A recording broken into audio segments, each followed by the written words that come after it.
Well, welcome to Men's Couch, Zachary Wagner. I'm excited to have you on. I'm excited for our discussion on your books in relation to masculinity and sexuality, and how can we, as men in the faith, Mm, live a authentic manhood that is aligned with biblical values and also um, true to who we are. So I think I'm very excited to have you on, and I've yeah. I've read I've read your book.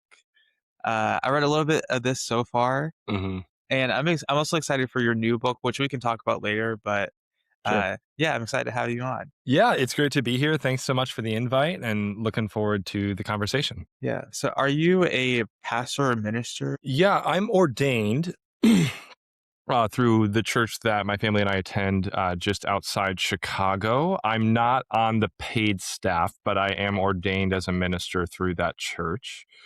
My full time job right now is I work as a director for a nonprofit organization that does events for pastors.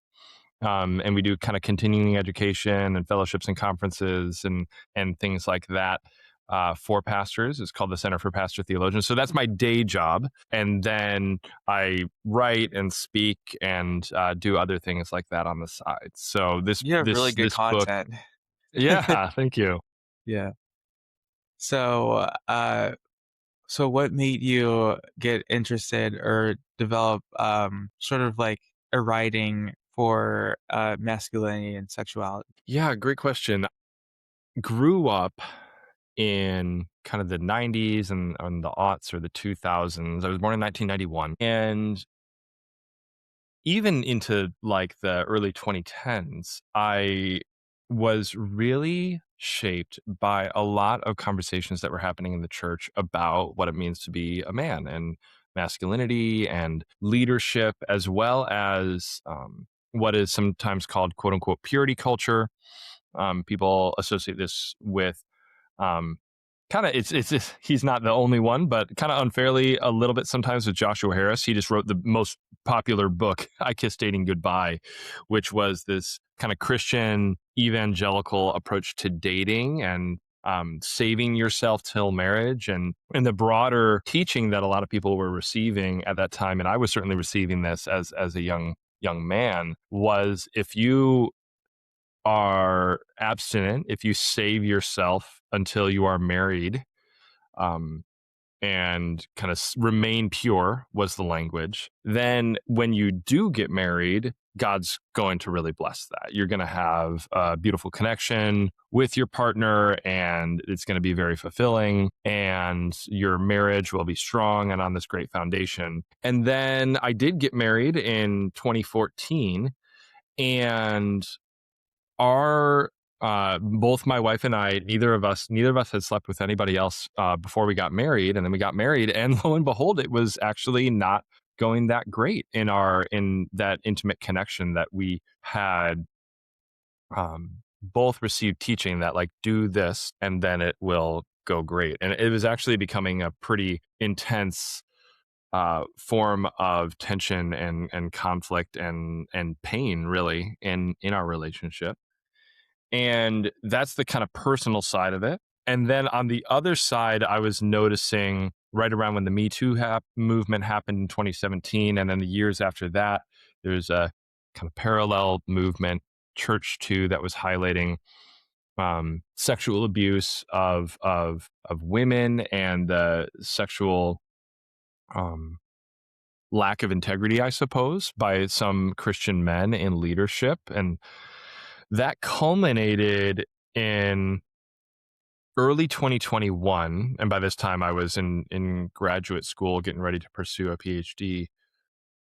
Some people might remember, but there was a mass shooting of a young man in at a numerous massage parlor spas in the Atlanta area. And as you know, often happens, he was arrested after killing, I think, 8 people, 6 people, 6 to 8 people, or something like that, most of whom were women. And I was reading the news stories about this, and the motive when the police were questioning him, why did you do this? Why did you lash out against these women? Was, um, well, I'm a sex addict, and these women were the source of my temptation. And then, as the kind of story unfolds, it turns out he was a baptized member at a Southern Baptist church in the area and had received a lot of this teaching that was kind of viewing women as stumbling blocks to his own sexuality. And then for him, it had spiraled into this violent expression of the Yeah, frustration that he that's had with his own sexuality and with the women that he associated with it. yeah. Um, that really kind of bothered me, for all sorts of reasons, of course. But that was a big moment for me in the kind of processing the teaching that I had received in a similar context to the one that this young man had grown up in, as well as the dysfunction and frustration and sadness in my own marriage. And then one thing I haven't even mentioned is that it was around that same time that my wife was coming to terms with the abuse that she had received as a young person Yeah, that can and affect intimacy survived a lot. in the church. Yeah, and it's kind of all of those things come together in that first book. And I should say quickly that my wife Shelby, she gives her permission for me to kind of talk about the experiences that she had in a context like this and in the book itself, because it was really a piece of what You're gonna got make me me. sorry, you're gonna make me wanna Yeah, please. finish this. I've been meaning to finish this, but I'm probably gonna do that tonight Okay, because it amazing. seems like a lot. Yeah. Yeah, there's so much. Yeah, and it's really it's my personal story is a big part of it, and trying to think of what are healthier modes of thinking about my sexuality as a man and what the Lord is kind of growing me up into as a man and what it means to be healthy and whole and faithful and loving towards myself and towards my wife and towards everyone, Yeah. as it relates to my sexuality. And that's the story, and that's what I was wrestling through in that first book in particular. I think it's to me, like, what I hear in, like, different stories is that there's this, like, big shame around sexuality, Yes. and, um, with how people have internalized messages from growing up in the church, they Yes. feel like, "Okay, if I feel temptation or if I have certain feelings, then that means, like, I need to, like, fix all those. I need to fix Hmm. my sexual feelings." And it's kind of like saying, like, me having sexual feelings Yes. is me doing something wrong. Yes. And I feel like people kind of, like, go to, like, extremes to have this sort of I guess it's like suppressing their humanity in a sense, Hmm. Yeah. instead of blessing it when really it's a blessing, Hmm. but they don't so, like, you can't see it as a blessing if you see it as, like, a moral stumbling block or, like, something that needs to be fixed. Yes. Whereas, like, people don't understand the balance of, like, having sexual desire and then that being driven by desire. So I feel like that's when we kind of, feel like it's either, "Oh, I'm sexually pure," or if I have this feeling, then I need to, get rid of it, and I just need to suppress it. And I think people, like, might equate sexual desire with sin. And I think Yes. that's when we can get into, like, the weeds. Yeah, absolutely. I think there's a distinction to be drawn between the experience of sexual desire and acting out in sexual sin. That is either a sin against yourself or a sin against others. And I think in the purity narrative, kind of like what you're saying, it's keep your sexuality as locked down as you possibly can, and Yeah, then get married, and you kind of like take the lock off the yeah, and then it's supposed to explode out, and there's no like there's no restrictions at that point. And of course that's not true either. I think all of yeah, us, whether we're in a relationship, married, unmarried, single, widowed, all of us, I think, are called to cultivate our ability to receive our full humanity, including our sexuality, as a gift. Number one, treat others not as objects but as full humans. And it's not like you are given permission to treat your spouse as an object if you're married. You're not. Like you Yeah. still ought to engage them as a person, even Yeah. though there may be this new intimacy to your relationship. That's another thing I would say. And it's not like we aren't sexual outside of a marriage context and then we are sexual inside of it, is another way of saying it. Our sexuality is um, something that we carry with us because we're human. And to deny the goodness of that sexuality just because I don't happen to be in a sexual relationships or don't happen to be married is a rejecting of that gift. And yeah, lots more I could say there. I think a couple things you were saying reminded me of the feeling that I certainly used to carry, where if I noticed myself feeling sexually attracted to somebody or noticing myself having a sexual feeling or desire, that was automatically kind of clocked in my brain as this category of lusting. Oh, And oh my that, gosh. yeah, whereas I think a more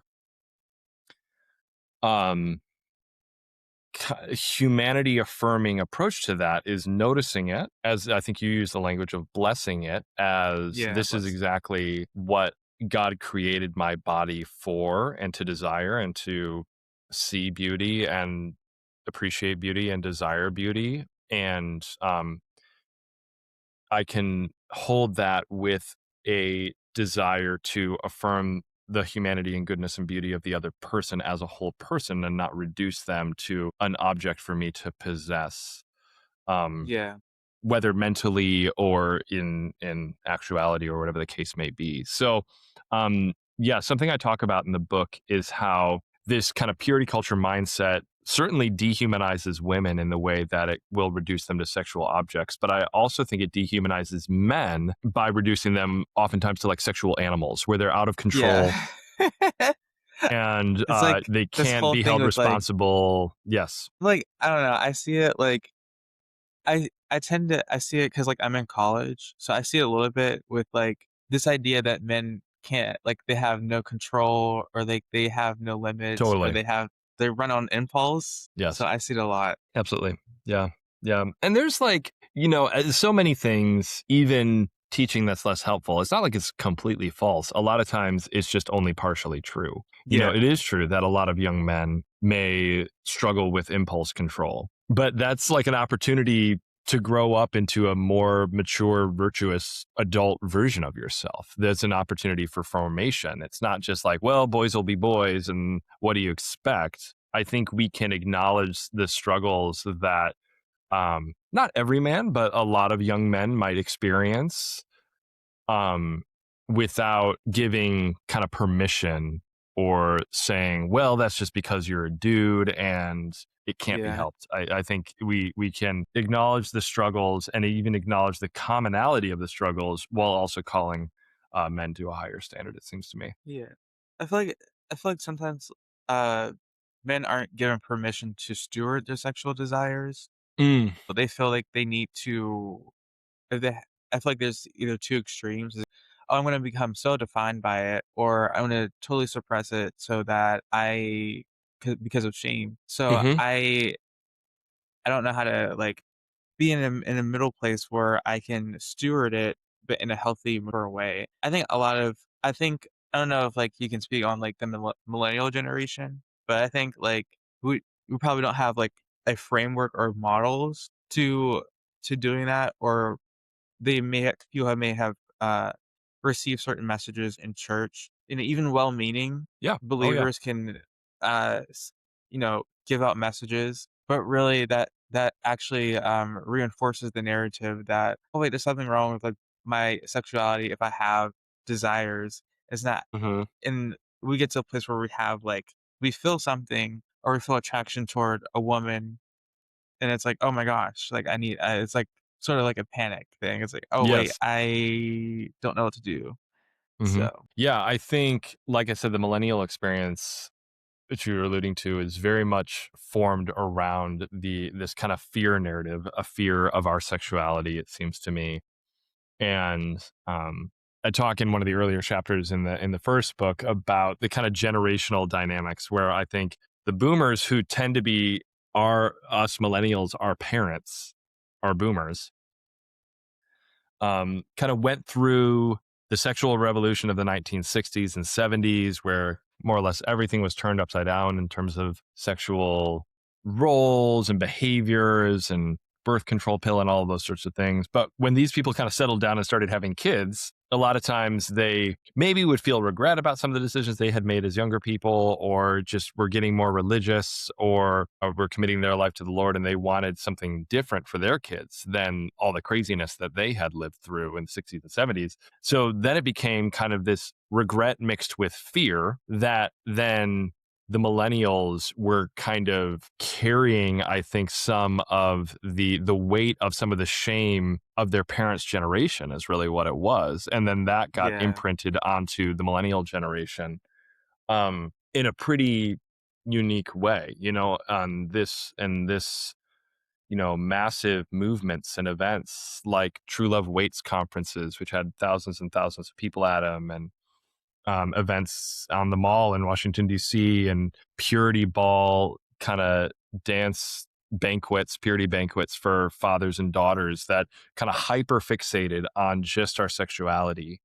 As if you're a good Christian, you don't have sex before marriage, and if you do, like, and that's kind of the whole thing. Like, it reduced, Yeah, it's like, like, that's being it. a teenager. That's it. That's the only Like, rule. that's it. Um, and it, I think, narrowed our vision of what it means to follow Christ around just this one set of behaviors, which is certainly important. I think a lot of it, like, I don't want to say, oh, phooey, like none of that matters. I think it matters quite a bit. And a lot of people, certainly from that previous generation, I think carry and are carrying, and people in every generation carry real harm and hurt and scars and regret on decisions that they've made as a young person as it relates to their sexuality and relationships and consequences associated with that. And there's a lot of, it goes to a deep part of our humanity that is vulnerable and has potential for some real pain and scarring.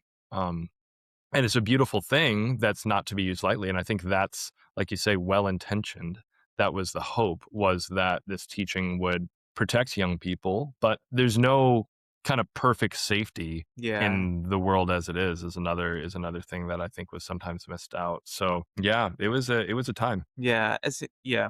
It seems like, because, like, for me personally, I think what I've seen, um, with my generation, with Gen Z men, is that, uh, we're introduced to, uh, sexual images, whether it's, like, pornography or Hmm. things like that, like, very early, Hmm. and so I think that might be contributing to how people feel in regards to their sexuality. Yes. And how they feel that it should be, because we're, like, embedded with so many images. Hmm. Yeah, and I think for later millennials too, that was certainly part of my experience. I wouldn't say I was exposed to pornography very early, but around my kind of teenage high school years is when high speed internet was first coming out, and no one knew what some of those boundaries or dangers around it were supposed to be. And even when no one knew what the dangers exactly would be, like no one could anticipate that, is what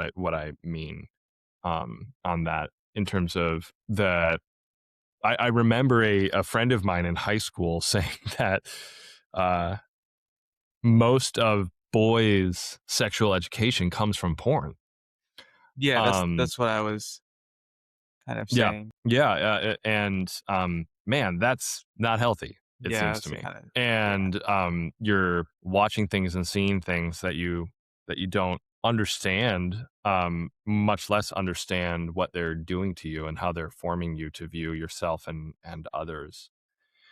And the approach to that, and I'm not saying there's nothing to be said for this approach, but it was often like blockers, like lock it down, accountability, everything external placed around our use of the internet, um, to avoid even the possibility of you ever kind of coming across anything pornographic. And I think we've just kind of realized how impractical that can be to just like Yeah. completely lock down all your devices so that you couldn't even possibly access explicit content if you wanted to.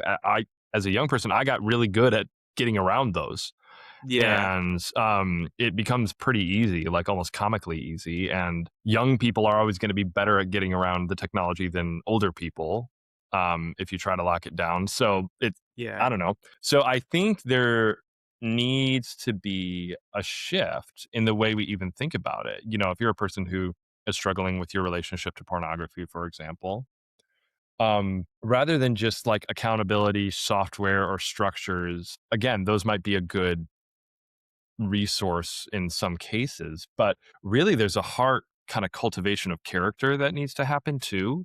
There's some deep um, internal work on what is going on in your heart and your mind, and what wound perhaps from when you were younger is that soothing that behavior. And 'Cause those are just, like, external behaviors. Like, if you just, like, focus so much on that, then you kind of miss. Because I feel like if you focus so much on that, then you're like you said, you're always gonna find a way to, like, navigate around that, and you really have to get to, like, the root issue of what is this, like, what's going on inside your heart, so, yeah, yeah. yeah, no, I agree. Yeah. I think, and even I think part of that too is that, um having a different approach to sexuality, having this approach of, like, blessing it and Mm, not because I think, like, I personally don't struggle with pornography, but I feel like it might be like, you might struggle with it because you've been, like, suppressing your sexuality and, mm, like, how you feel, so then, like, it it gets expressed through that, through looking, through watching, because you're so, like, you've been, like, suppressing the desire for so long, and then you're just like, well, you're in a, like, plus it's also private, so you're kind of mhm. you're more, I guess, inclined to do that. I don't personally struggle, so that's just my, like, idea of why it might be a struggle. Sure. Yeah. Yeah. And I think there's, yeah, even our like acting out sexually is rarely like just sexual. Like there's something deeper in our personhood that is expressing, which I think I was hearing some of that in what you were just saying, in the sense that there's some wound or part of yourself that is not being tended to or not being expressed in a healthy way. So then it's soothed or you act out on it and in an unhealthy way that is dehumanizing um to yourself and to others. A great yeah, I mean there's really great resources. There's an author Jay Stringer who writes about that, and that was like the single most helpful book that I've read on this kind of like pent up, not sure where to go with it, desire full stop. He has a book called Unwanted: How Our Sexual Brokenness Reveals Our Path to Healing, which I thought is really, really good and worth reading. And then he has a new book, which I haven't read on yet, just came out a couple months ago, on desire, that I'm really looking forward to digging back into. But he's a therapist. He's a sex therapist. He's a believer, and has done some really good work on this, How do you asking those deeper questions. how do you think that our, sexuality ties into our masculinity and how we feel Mm. as men? I know Yeah, there's, I like, think there's a lot of different lanes that we can go into with that question. totally. Well, as just tied into what we've been talking about this whole time, I think I received a message that like to be male was to kind of be out of control in terms of my Yeah, sexuality. And just like yeah. men think about sex all the time, they can't help it. They are, if you see someone dressed a certain way, you're obviously going to be thinking out of control, lustful sexual thoughts about them. And having that just be a assumed narrative of what it means to be male. So that does a couple things. One, it will like diminishes the responsibility of that man who notices himself having those feelings The integrity. to, sorry, what? I said it just limits, like, integrity. Totally. It like and even your like aspiration to how can I engage myself and the people around me and my sexuality in a healthier, more God honoring, more human way. Number one. Number two, if you're receiving that kind of teaching and you're a young man who kind of doesn't have this like hypersexual lens through which you view the world, then you're like, is there something wrong with me? Am I less masculine? Am I less of a man because I don't think about sex all the time? Or I think that's because I don't wanna cut you off. I think that's, like, the lane no, that I've, like, the fell into because I was totally. like, "Well, I'm not, like, thinking about this all the time." It's like, am I? Because then people can start getting into questions about their orientation or just, Mhm, like, their mhm. own masculinity or, like, am I a man enough because I'm not like this all the time? But, yeah, I just wanted to add No, that. I think and I think that's exactly right. So I think you're perhaps a good example of if you receive this to be male is to be hypersexual message in the church, and you're like, I don't feel that in the way that either this pastor up here is talking about it or the way these other men in my small group are, rather than just like, hey, everybody's different. Everybody experiences their sexuality a different way. Some people have certain struggles, other people don't. And there's a lot of men who might experience, or boys or young men who might experience their sexuality and their struggle around their sexuality this way, but others Mhm. maybe not. And like, Yeah. these guys are masculine and these guys are less men somehow. Um, it's just we're all unique, and that relates to our embodiment, it relates to our sexuality, it relates to our gender, but we also just have temperament differences, and those are gifts from God as well. And we all have the same standard of goodness and righteousness that the Spirit is forming us into. But it doesn't mean all our struggles need to be exactly the same, or we need to somehow insult the masculinity of people who don't fit what we ourselves are experiencing or what we were told is the standard. Yeah, what we think we should experience. I think if you don't experience, what culture tells you what you should experience and you feel less of a man, and you feel like that's even though and it doesn't give you the opportunity to honor how God made you, and Yeah. I think that's important. I guess it's like this goes into, like, your new book. I've seen, like, your posts on it. Hmm. I don't know if you how much you want to get into it right now, because I don't know if you are, like, not allowed to share much about it. Oh no, I can share whatever I want. I'd love to share about it. So the first book is I should here I can let me grab a copy real quick because it's sitting right across the. So the first book. Sorry, I'll wait till I'm sitting back down. So the first book is very much focused on questions relating to sex and sexuality, relationships, dating, marriage, kind of some of the things we've already been talking about, pornography, lust messages around the purity movement.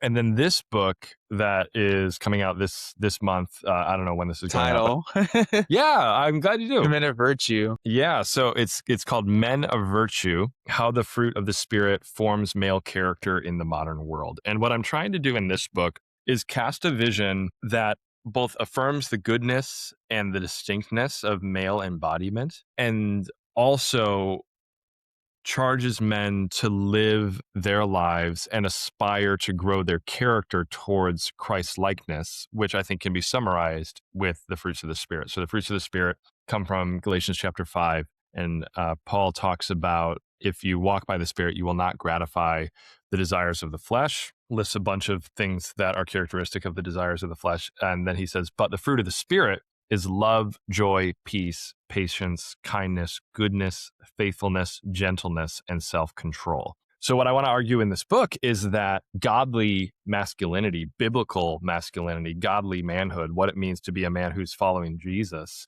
is about being a man who's characterized by love and faithfulness and joy and peace and self control and gentleness and generosity and all of these things that are flowing out of the spirit that indwells us as followers of Jesus and the fruit that is coming forth from that. So I want to have a conversation in this book, and I want men, because it's a very natural question. If you Yeah, are a person of faith, what does it mean to be a godly man? And I think this is an angle that could be helpful for folks. Yeah, I think I've seen a post where you talk about, like, something about, like, the crisis of men or masculinity.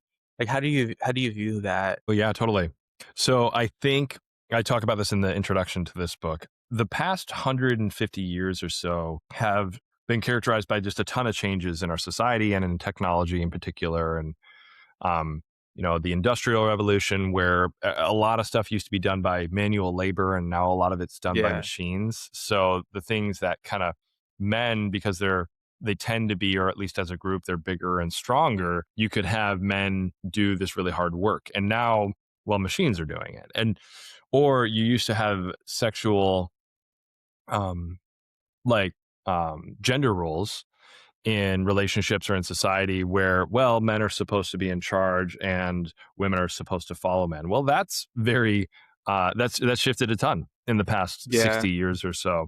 And then now we have, some of the things we've been talking about with smartphone technology, and everybody does their work on computers, and they're content creators. And, are men any better at making content or sending emails or analyzing a spreadsheet than women? Well, no, there's nothing kind of unique about men's brains the way there is. I shouldn't say that. There are things that are unique about men's brains, but for like so many of the tasks that we associate with work and a career today, there are very fewer that are like explicitly well suited to men in a way that is obviously better than women. And those are also really controversial topics. So people have really strong feelings about it as well. So, what I think is downstream from all of these changes in the culture is that men don't know what it means to be a man. They don't know where to derive their sense of meaning and purpose in the world. They're falling behind on education and educational performance. Like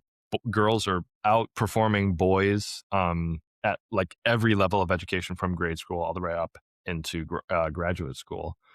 And um, there's also been a massive spike in boys growing up without a father at home. And that has created a lot of pretty profound challenges for boys and men in particular. And then that cycles into adulthood. And there's been also been a spike in what's sometimes called deaths of despair, which is the male experience of depression and mhm, anxiety yeah. often manifests in substance use with alcohol or other drugs, and then deaths either by suicide or by accident or by overdose. And those numbers are way, way up for young men in particular, ages 18 to Yeah, those 35. those are things I've seen, so, yeah. Yeah. So there is, I think, very much a crisis around boys and men and masculinity, um, just on the in the data, like the ways that boys and men are suffering. But I also think there's a meaning crisis. Like, what does it mean to be a man? And what is the character traits or the virtues is what I'm trying to do in this book that we should be exhorting men to live into. Yeah, I think what this book does is that it cuts through all that, and it focuses on something that I feel like a lot of men in particular might miss about themselves, is that, like, who are you in Hmm. relation to just, like, who are you? Not, like, how are you externally? Because I feel like, men are trained to focus on the externals, Hmm. and we're not we're not tapped into who are we in alignment with to our hearts before God, and I think Hmm. that's something that, like, is seems to be what's missing. That does contribute to those existential questions of, what is my, place in the world, and, like, what's my identity? Hmm. And a lot of men might have models that, reinforce, uh, focusing on externals, like, whether it be, like, strength. Like, I see, Hmm. like, Hmm. in my generation, I see, like, gym culture, and I'm Yes. not, like I don't care about the gym. I Hmm. don't care about that stuff. But I see it, like, sometimes, like, I don't think there's anything, like, totally wrong with it. I just think, like, some people, like, they feel like their worth is tied to, uh, like, external things, like their physical appearance. And Yes. I think that's how we kind of become detached from our true masculinity in the way that God wants us to see. Mm. Yeah, I think I mean, scripture says that man looks at the outward appearance, but God looks at the heart. And this Yeah. is the description of that God gives to Samuel when he's choosing a king for Israel. And David is kind of the scrawniest guy in the back with the sheep among all these sons of Jesse, and he sees the imposing, stronger older brothers who are very physically imposing and handsome and all of that. And he's like, well, the king's got to be one of these guys. And then God says to Samuel, well, the Lord doesn't look at outward appearances, he looks at the heart. And David, of course, is later described as a man after God's own heart. And that's kind of really good news, it seems to me, that God doesn't measure us as men according to some external cultural standard or physical appearance or size or strength or anything like that. But God's evaluation of us is our heart, is our character, is our desire to follow and obey Him, as well as to heed the teachings of Jesus and let the Spirit cultivate that true strength, which surprisingly comes often through weakness and humility and surrender. Surrender is a Um, big word. mhm. Which again, dispositionally, a lot of men don't love. Yeah. But that's the way of following Jesus. It's picking up. It's not being served, but serving. It's not um, just trying to become the external best version of yourself, but it's picking up your cross and following Jesus. Um, those are challenging ideas, I think, for a lot of men. Um, Yeah. but just because they're challenging It's not. doesn't mean they're not actually good for us, and they're not actually oriented towards our flourishing. Yeah, because I feel like with in that case, it's not something that like, it's not something to achieve, accepting, God's love really is not something, like, Mm, you, like, achieve or something to, like, yeah, yeah, yeah. perform, and I think a lot of, like, what I've witnessed is, and maybe you can attest to this too, is, like, a lot of my friends, they do struggle with, like, performing, whether it's, like, academically, work, Mhm, in relationships, or just, like, trying to be, like, a good enough man, and like, I see them, like, they're, like, really stressed, like, it stresses them mm, out. mhm. Yeah, there's, I think, a striving that a lot of us can adopt where when we're living for some cultural worldly standard or we're looking for that validation on the outside, you'll just kinda keep running and burn yourself out and quite possibly end up either, well, 2 things, really arrogant and thinking that you're better than everybody else, I've or seen that. falling short of the standard that you're set for yourself and really hating yourself quite a lot and making yourself and other people miserable because you constantly feel like you're falling short of something. And I think the path to a more fully human version of ourselves is the path through that death and that surrender and then the resurrection that comes out the other side. And the Jesus showed us that there's a new way to be human, and that Yeah, the accepting of our finitude and accepting of our limits is a key part of that. And the new way to be human is filled by God's Spirit and will bear the fruit consistent with that filling. Um, and of course, a new way to be human means there's a new way to be male. There's a new way to be a man yeah, that is refracted through the gospel and the example of Jesus and the teachings of Jesus. yeah. How do you ho how do you feel that, like, men might like? Because I feel like that makes, like, men, whether it be, like, believers or non-believers, kind of, like, uncomfortable because it's like, uh 'cause it goes against, like, the messaging that they've received, Mm, and how do you feel like that, like what do you see as far as, like, the resistance? Like, they might initially feel, like, very, like, resistant to, yeah, like, "What do you mean, like, I just have to just accept God's love, and that makes me a man?" yeah. Well, it makes you truly human. It doesn't. It might Yeah, not make you more manly according to some cultural standard. You might actually feel less manly sometimes. Remember, like when Jesus went to the cross, that wasn't a yeah, very like that was humiliating. That was yeah, agonizing. That was emasculating. So it might not always make you feel less manly, but it's the path to becoming more truly human, which I think is what all of us should want. And if you resist that and you're like, oh, well, that sounds a little lame or girly or whatever, like dying is hard.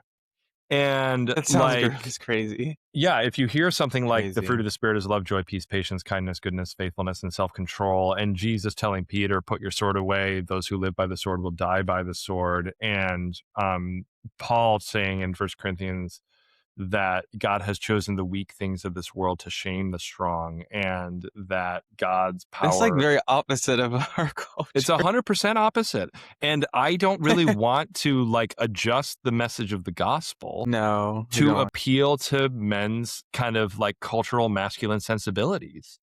I Yeah, feel like my yeah, allegiance should be to what Jesus actually taught us, not what I wish Jesus had said about being manly. Like, something else I say in the book is that God didn't come, or Jesus didn't come to make beta males into alphas. He came to make dead men alive, and that yeah, requires dying. It requires yielding. It requires surrendering. And if if that doesn't sound masculine to you, it sounds like you're more into masculinity than you are into yeah, Christianity and Jesus. and I think, like, I think the traits that you mentioned about the fruits of the spirit are traits that we associate with women, Mhm. and I think that that can probably where we can feel, okay, this is like, this is feels like emasculating, but like, it's like, well, where did that message come from? Because it's definitely Mhm. not biblical. It's like it came from just adopted that, like, whether it's like historically or we just adopted those. Yeah, and I should say that, the Bible also exhorts all believers to exhibit kind of some of the virtues that we might associate with masculinity. We're called to stand firm in the faith and be courageous and um be brave and uh, exhibit at least a certain type of strength. But I think, to your point, we have so kind of adopted assumptions about what it means to be masculine, and we've almost made an idol of that, such that we're not able to hear or what Jesus is teaching us, or even heed his example. Like when we talk about masculinity as men in the church, a lot of times people will point to like Jesus turning over the tables in the temple and like, look, Jesus got angry, you can get angry too. But we're not talking about the fact that Jesus describes himself as gentle and lowly of heart, or Yeah, the fact that Jesus, um, again, submits himself to execution by the Romans, which wouldn't have been understood to be all that masculine or heroic. It would have been, excuse me, seen as pathetic and exactly unmasculine. And I want a vision of Christian biblical masculinity that can hold both, that can be inspired by the decisive actions of Jesus to teach truth and stand for his convictions, as well as advocate for people who are suffering or being treated unjustly, and the really challenging examples, I think, for some men of a Jesus who is willing to suffer, a Jesus who is willing to um, be humiliated for the sake of opening up a new way to be human on the other side of it. Um, yeah, I that's think that's a hard it's like kind of just stereotypes and creating a binary between like what's godly masculinity and what's effeminate or something like that is too simplistic. yeah, And holding those things in tension, I think, is going to lead to a healthier, more whole vision of what men can be. yeah. It seems like I'm excited for your book, but it seems like it cuts through all of the because I know like somewhere around COVID or like after COVID, there's like this talk about toxic masculinity, Oh yeah. and it was just like it was everywhere, and it like it feels like your goal isn't to like say like okay masculinity is toxic or whatever, but is to honor who God wants us to be, Hmm. and it cuts through all of that. and it also kind of deals with like the root of why people feel kind of trapped into like a box of something that of where they feel like they can't get out of it. It also like calls men to be transformed by God, Hmm. and I feel like that's that whole like transformation, that yielding is part of the process of becoming a man. Yeah. Yeah. Yeah, I think the culture is really pushing us in one of two directions. There's kind of the performative, like gym culture masculinity that you were saying on the one hand, where you kind of like lean into it and you indulge it and you try to live according to the kind of masculine standards that the people who tell you and care a Is that lot the about what alpha is one? masculine. Yeah, like the Okay, alpha I get male, and some confused. people like will criticize that and be like, well, that's toxic and that's actually leading to men who are emotionally stunted and abuse others, and there's this kind of ditch over here. And then I think there's a ditch of suppressing and denying the goodness of our maleness and our embodiment as men, and or even denigrating men because they are male. Well, because you're male, you're toxic, or because you're male, you're going to view the world through this hypersexual lens, or Yeah, that and like then ties into to kind of sexuality. Yeah. avoid becoming this, we kind of suppress everything about what makes us men. And I think the Christian message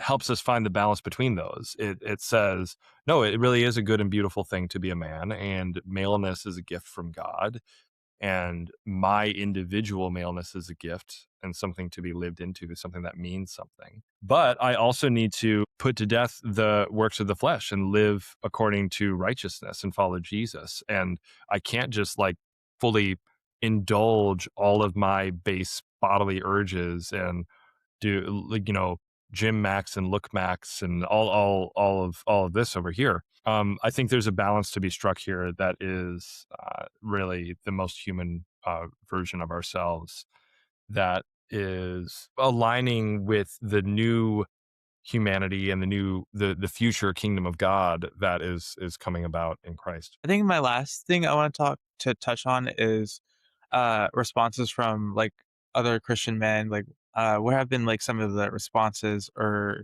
maybe questions that they may have about your content or material? Yeah. Well, I think there are some people that are coming maybe from this side and view the whole thing as a little like, well, this is kind of weak and God calls us to be strong. And I want to say, yes, God calls us to be strong, but that strength has a certain countercultural vibe to it. Yeah, because And yeah, it just doubling down on masculine domination and strength is not the way of Jesus, it seems to me. And I don't know. I just want to follow Jesus. If you don't like that, if you don't like the fruit of the spirit, maybe Jesus isn't for you. Um, and then I think there's also a very sincere question I get from the other side of people. Well, it's not like the fruit of the spirit are only for men. Like it's also addressed to all believers in the church. Women are also supposed to be women full of love and peace and patience and self-control and faithfulness and all of that. And I say, yeah, but there's a unique way, I think, that each of us manifests the fruit of the spirit, certainly because we're men or women, but also just because of who we are as individuals, what our temperaments are, what our interest is, the context in which we're in. Love looks different from a father yeah, to a mother, but they're both called to love.